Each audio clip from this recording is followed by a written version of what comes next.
لقد خلقنا الانسان فی کبد،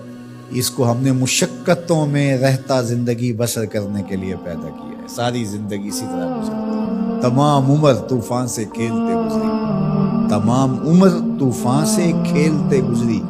نیا کے ڈوبنے کا ڈر بھی رہا، ساری زندگی اس کشمکش میں گزرتی ہے۔ یہ حقیقت انسان اگر قرآن کی اس فکر کے مطابق جو بتایا ہے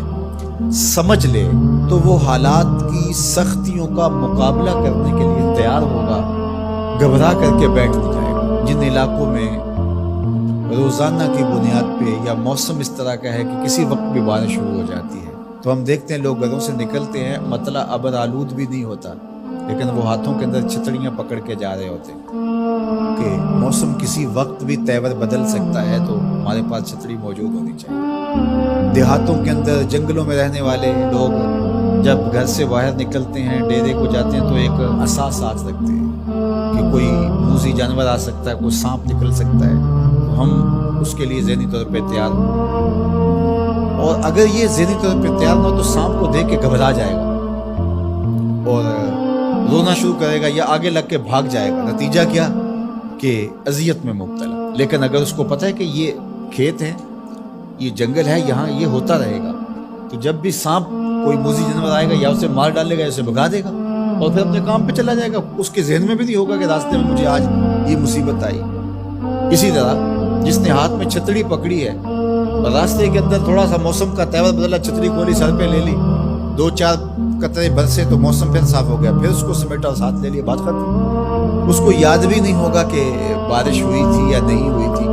زندگی کے معمولات میں شامل ہے، چونکہ وہ اس کی تیاری کرتا ہے، اس کے ذہن میں ہے موسم ایسا ہے کہ بارش بھی آ سکتی ہے، کڑکتی دھوپ بھی ہو سکتی ہے، لیکن جو اس کے لیے ذہنی طور پہ آمادہ ہی نہیں ہے، اچانک نکلتا ہے تو بارش آ جاتی ہے تو پھر وہ گھبرا جاتا ہے، کبھی دیوار کے ساتھ لگتا ہے، کبھی کسی شیڈ کے نیچے ہوتا ہے، کبھی کچھ کرتا ہے، کبھی کچھ کرتا ہے، اور کپڑے بھگو کے واپس آتا ہے گھر اور آتے ہی کہتا ہے مجھے گرم دودھ سردی لگ رہی ہے، اس لیے کہ وہ ذہنی طور پہ تیار نہیں تھا،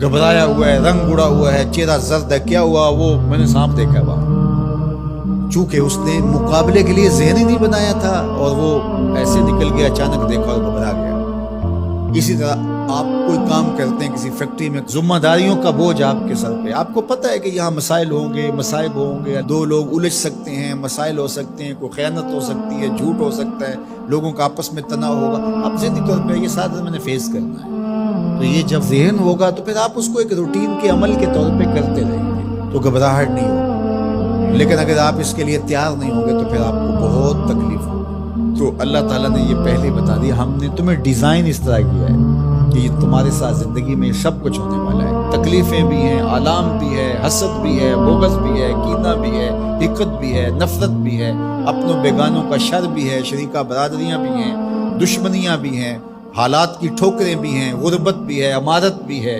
بیماریاں بھی ہیں، صحت بھی ہے، سب ساتھ چلتا رہے گا، زندگی کے ساتھ کتنا کچھ جڑا ہوا ہے، تو پھر اس کو گھبراہٹ نہیں ہوگی۔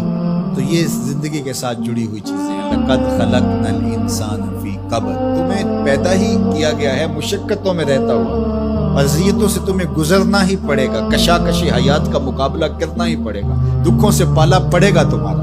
ان دردوں سے بھی گزرنا پڑے گا، بلکہ ان آبلوں سے جی گھبرا گیا تھا، ان آبلوں سے جی گھبرا گیا تھا، دل خوش ہوا راستہ پرخار دیکھ کے۔ تو وہ تو پھر خوش ہوتا ہے بندہ مشکلوں کے اندر بھی، بندہ مومن کو تکلیفوں پر جو اجر دیا جاتا ہے اگر اسے پتہ چل جائے تو وہ آرزو کرے کہ تکلیفوں میں ہی رہا۔ میرے اور آپ کے آقا و مولف میں جو شخص قرآن پڑھتا ہے اس کو اجر دیا جاتا ہے، اور جو قرآن پڑھتا ہے یتتعتع فیہ، تو وہ اڑتا ہے، پھنستا ہے اور وہ اٹکتا ہے، لکنت آتی ہے، فرمایا اللہ اس کو دوہرا اجر دے گا۔ ایک تو اجر اس کو ملا جو قاریوں کی طرح فر پڑھتا جا رہا ہے، اور جو پڑھنا چاہتا ہے لیکن زبان اجمی ہونے کی وجہ سے لکنت پیدا ہوتی ہے تو اڑ کے پڑھتا ہے، تو اللہ ثواب بھی دہراتا ہے۔ اللہ اکبر، تو یہ اللہ کا نظام ہے، تو وہ محروم نہیں رکھے گا۔